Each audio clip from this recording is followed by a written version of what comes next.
दोस्तों, आप सभी का स्वागत है इस नई वीडियो में जिसमें हम लोग बात करने जा रहे हैं इंडियन पॉलिटी के जो हमारा टॉपिक चल रहा था इंदिरा गांधी के बारे में।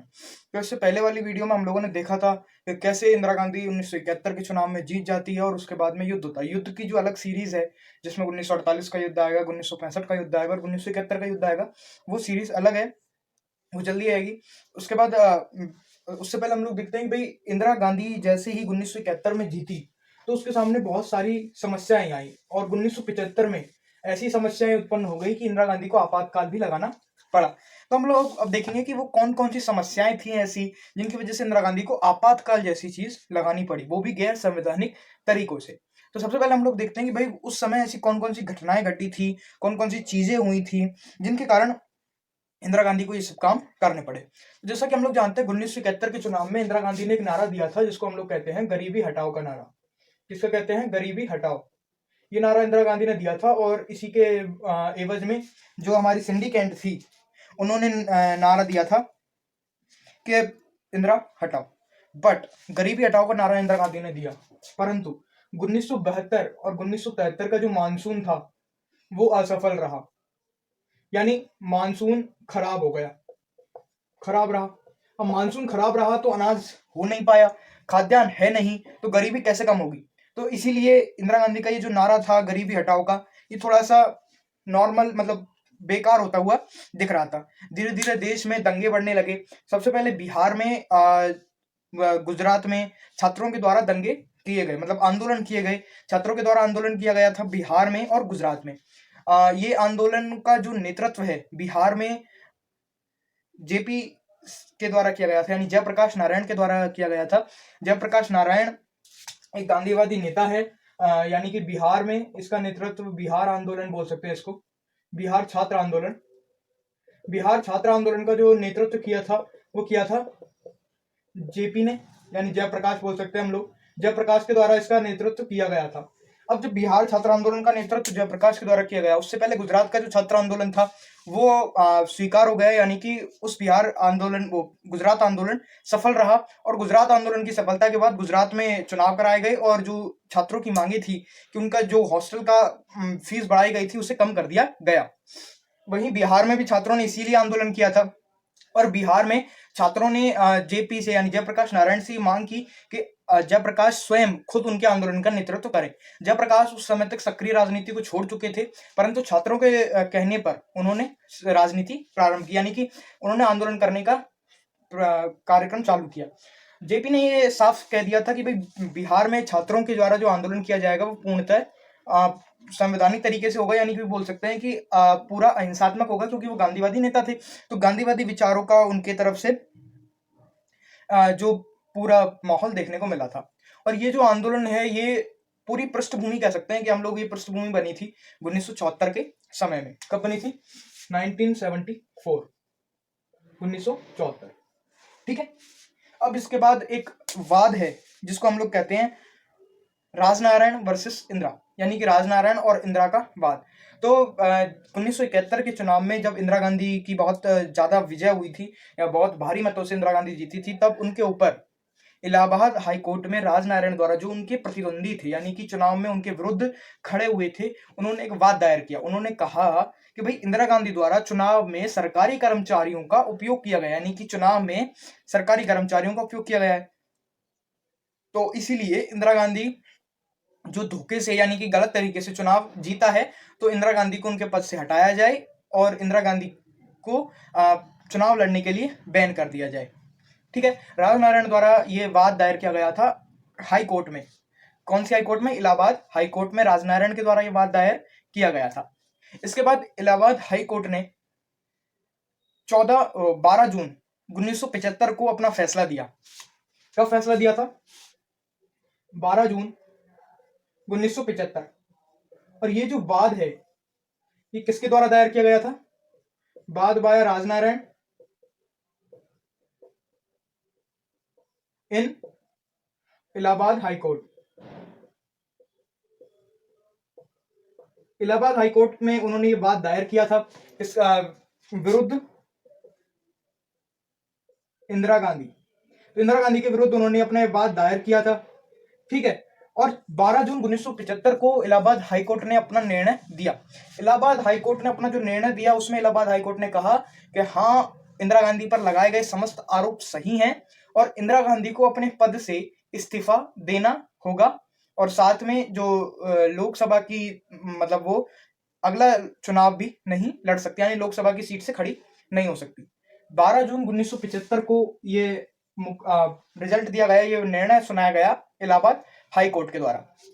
तुरंत ही इंदिरा गांधी ने यह जो है वाद यानी जो निर्णय दिया गया इसके विरुद्ध चुनौती दी। कहां पर?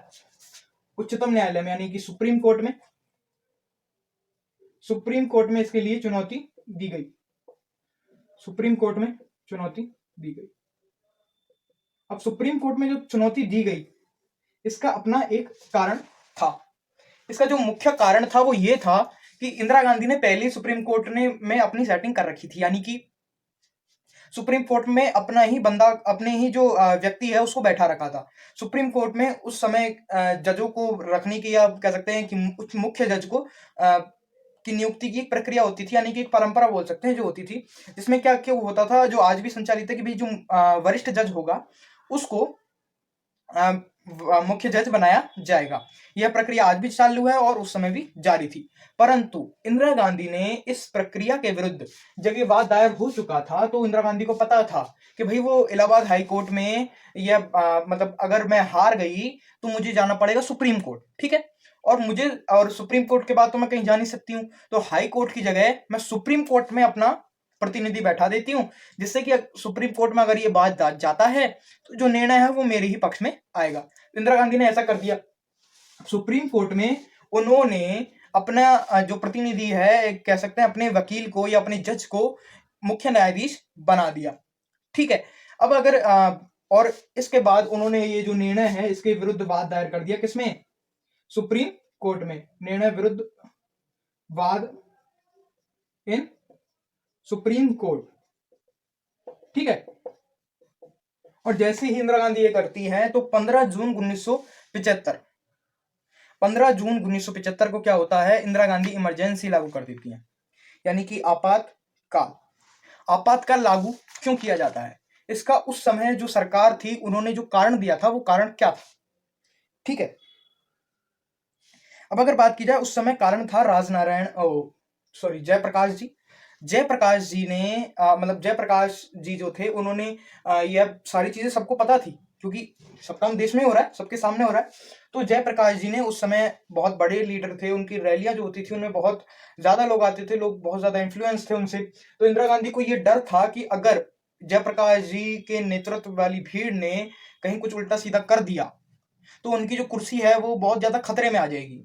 तो इसीलिए इंदिरा गांधी ने जयप्रकाश जी को आपातकाल का जो है कि जिम्मेदार ठहराते हुए आपातकाल लगाया। तो जयप्रकाश जी ने क्या किया था कि बिहार में जब उनकी रैली हो रही थी तो ये सब कांड हो रहे थे, ठीक है, ये सब प्रक्रिया देश में चली रही थी। तो जयप्रकाश जी ने एक बात कही कि जो सरकार के प्रतिनिधि हैं, यानी कि जो सरकार के अधिकारी हैं और जो सेना है, उनसे मेरी यह गुजारिश है कि वो सरकार के निर्णयों को ना माने। उन्होंने एक मंच से, एक ऐसे नहीं कि बात करते हुए ये बात कही, लाखों की भीड़ के सामने उन्होंने ये बात कही थी। इंदिरा गांधी ने जब ये पूछा गया कि भाई उन्होंने आपातकाल क्यों लगाया, तो उन्होंने यह वाक्य जो था उन्होंने अपने सबूत के रूप में प्रस्तुत किया कि भाई इस वजह से देश में बहुत सारी आंतरिक अशांति फैल रही थी, ठीक है, इस वजह से उन्होंने आपातकाल लगाया। अब आपातकाल लगाया जाता है, कब लगाया जाता है?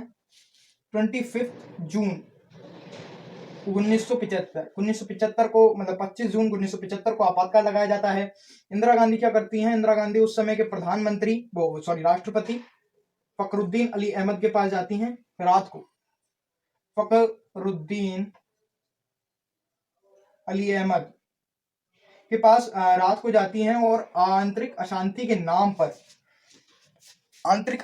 नाम पर आपातकाल के लिए सिग्नेचर करवा लेती हैं। और इसके लिए उन्हें मंत्री परिषद को भी सूचना नहीं दी उन्होंने, यानी कि वो स्वयं राष्ट्रपति के पास गए और राष्ट्रपति सिग्नेचर करवा ली। 26 जून के दिन मंत्री परिषद की बैठक बुलाई गई और उन्हें बताया गया कि भाई देश में आपातकाल लगाया जा चुका है, यानी आपातकाल लगाने के बाद उन्हें बताया गया कि भाई आपातकाल लगाया जा चुका है। और संविधान के अनुसार अगर आपको आपातकाल लगाना है तो प्रधानमंत्री और मंत्री परिषद की बैठक की लिखित मतलब मंत्री परिषद के सदस्यों की लिखित हस्ताक्षर वाली जो पत्र है वो राष्ट्रपति के पास जाता है, तब राष्ट्रपति आपातकाल लगा सकता है। और यहाँ मंत्री परिषद को पता चल रहा है आपातकाल के बारे में एक दिन बाद, आपातकाल लगने के एक दिन बाद पता चल रहा है। तो ये हुआ था। तो 25 जून 1975 को इंदिरा गांधी के द्वारा फखरुद्दीन अली अहमद, उस समय के जो राष्ट्रपति थे, उनसे कहकर आधी रात को आपातकाल लगा दिया गया। उस समय Indira Gandhi all India radio पे आई तो उन्होंने आपातकाल की घोषणा की कि भाई देश में आंतरिक अशांति है, इसलिए आपातकाल लगाया जाता है। ये घोषणा उन्होंने रेडियो पर आकर की थी, ठीक है। और उस समय बहुत से कार्य हुए थे आपातकाल के दौरान।